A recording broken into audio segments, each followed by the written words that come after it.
What's up guys, it's me, Jeremy.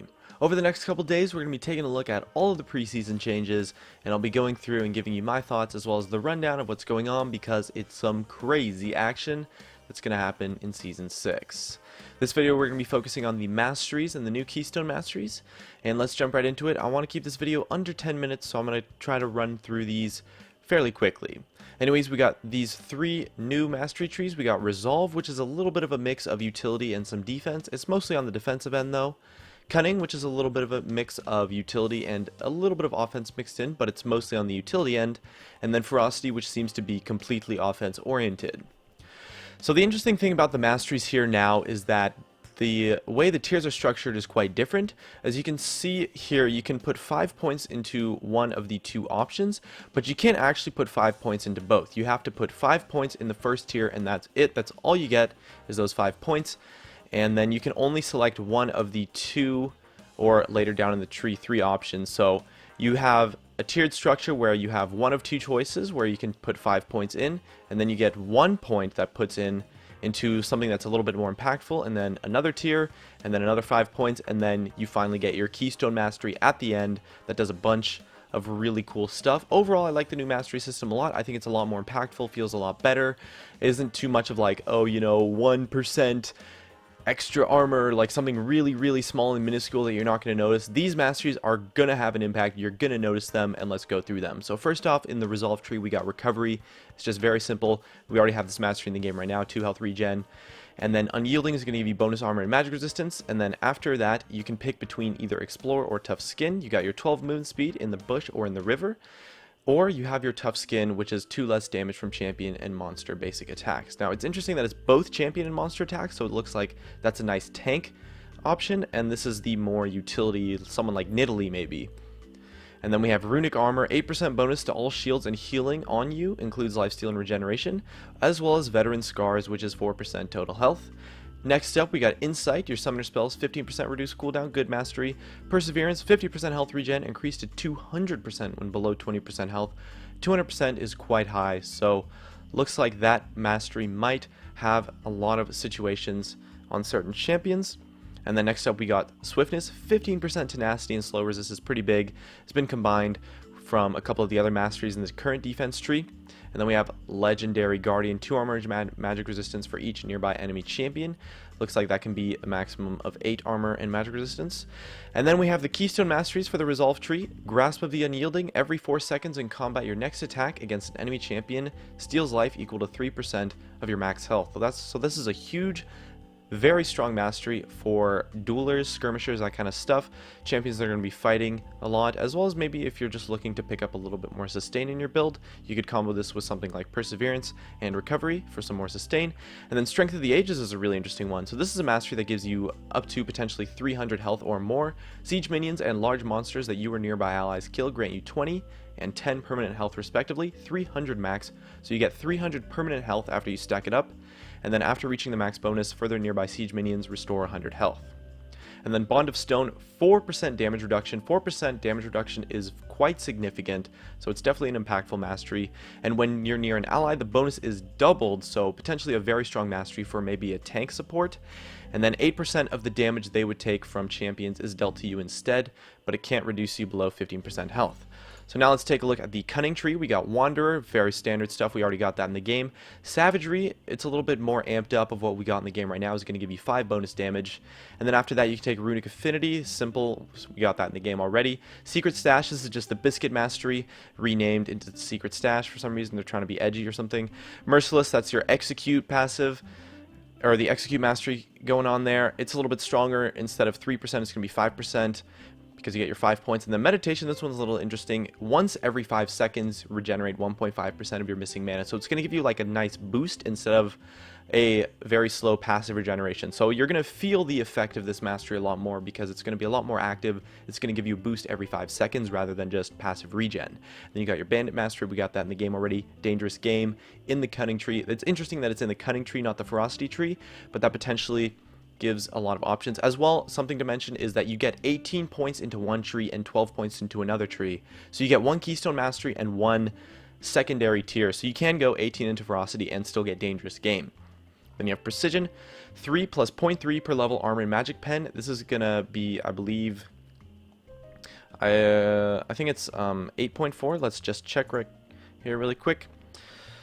So 0.3 times 18, 5.4 plus 3. So yeah, like I said, 8.4 armor and magic penetration, as well as you got your intelligence. This mastery is actually really interesting. Increases the cooldown reduction cap by 5% and also gives you 5% cooldown reduction. So you could potentially get 45% CDR with this mastery. That's an interesting addition. Could potentially open up some new strategies and stuff. We'll have to theory craft a little bit with that one. And then we got the Keystone Masteries for the Cunning Tree. Storm Raider's Surge, dealing 30% of a champion's max health within 2 seconds, grants you 35% movement speed for 3 seconds. So potentially a strong mastery for maybe a burst damage champion. Someone like Annie, you could burst someone down and then just run away with that bonus movement speed, something like that. I'm not sure if this is the best for Annie, but you kind of get the idea. Burst damage champions, this is going to be a pretty strong stuff.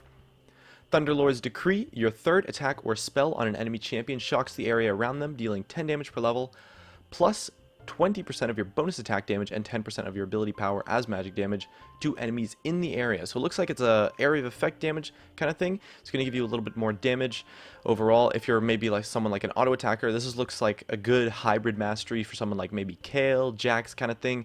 It's going to be pretty strong, do a lot of damage. Windspeaker's Blessing, it's a great support mastery here. Your heals and shields are 10% stronger. Additionally, your shields and heals increase your target's resistances by 15% for 3 seconds when used on an ally other than yourself. So that's very strong if you're shielding a tank. Good stuff, maybe like Janna, Karma kind of stuff. Shields and heals, great support mastery right there. And then we have the Frosty Tree. Last up, we got our attack speed. Or Sorcery, this is a new one, 2% increased ability and spell damage instead of CDR. So the CDR you're going to get from Intelligence of the Mastery, and then Sorcery, you're going to get 2% ability and spell damage. 2% damage is, you know, reasonably decent, I guess. It's definitely impactful. It's going to, maybe might let you come out on top in a lot more situations. You got your double-edged sword. It's a little bit more impactful than the current double-edged sword. You're going to do 3% damage and take only 1.5% of your melee, whereas if you're ranged, you're going to be 2 and 2. Feast, I think this is a great change.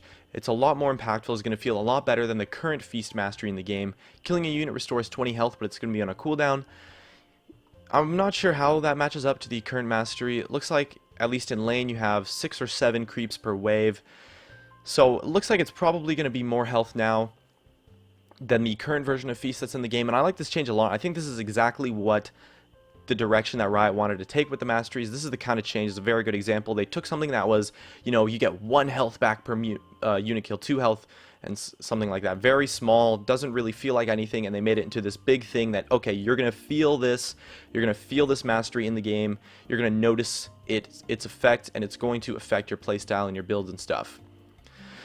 We got Vampirism, 2% lifesteal and spell vamp, very standard stuff. And then Natural Talent, this one's interesting. They made it a little bit more hybrid, 10 AD and AP. So they put the level, this is the scaling AD and AP, but they put it on the same mastery. So that's a pretty interesting one. Considering you have to take either lifesteal and spell vamp or AD and AP, it's going to potentially open up a lot of hybrid builds. And you're going to have, you randomly might have some, you know, some random AP on a lot of champions that you're trying to take scaling AD on for some reason. And then we got Bounty Hunter. You deal 1% increased damage for each unique champion you kill. This mastery is awesome, but it is each unique champion, so you're going to get a maximum of 5% increased damage. But if you can't actually stack it up, get that 5%, that's crazy. 5% increased damage from just a second tier mastery is insane, but you do have to stack it up. So this could potentially open up to a lot of builds and a lot of interesting scenarios. Then you have Oppressor, deal 2.5% increased damage to targets with impaired movement. It's kind of in the game already. Standard stuff. Then we got Piercing Thoughts, 7% Magic Pen, or Battering Blows, 7% Armor Pen. You get to decide between the two. And then we got the Keystone Masteries for the Ferocity Tree. You got Warlord's Bloodlust, Critical Strike Seal for 15% of the damage dealt and grant you 20% attack speed for 4 seconds. This mastery is ginormous. Totally insane on 80 carries. Critical Strikes healing you for 14% of the damage dealt. That is ridiculous. It's going to give you a ton of lifesteal on 80 carries. Very strong mastery here. Fervor of Battle. Your basic attacks and spell grant you a stack of Fervor for 5 seconds. Each stack of Fervor adds 1 to 8 bonus physical damage to your basic attacks against champions based on your level. So it looks like it's going to be a maximum of 80 bonus physical damage. This mastery I think is actually potentially a little bit overrated. Having to stack it up, taking 10 attacks, you know, it's going to take a very long time to stack up. Not really that impactful, and is something that potentially could be overrated, or at least used a little bit more often than it should. I don't actually think this mastery is that good. Last up on the list, we got Deathfire Touch. Your damaging abilities cause enemy champions to take 6 plus 50% of your bonus attack damage and 20% of your ability power in magic damage over 3 seconds. Area effect and damage over time abilities apply half of the damage, of course, over 1.5 seconds instead.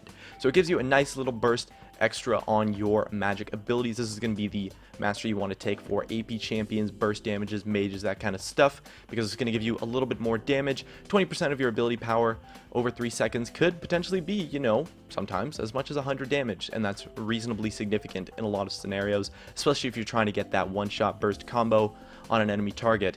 Anyways, that's it for the Keystone Masteries. I really like this new mastery system. I'm very excited with the changes that Riot's making for Season 6. That's going to be it, everybody. I'll keep you updated with some of the other changes. We're doing videos every day now, so I'll definitely have loads of time to cover everything. It's going to be awesome. Check it out, and thanks for watching.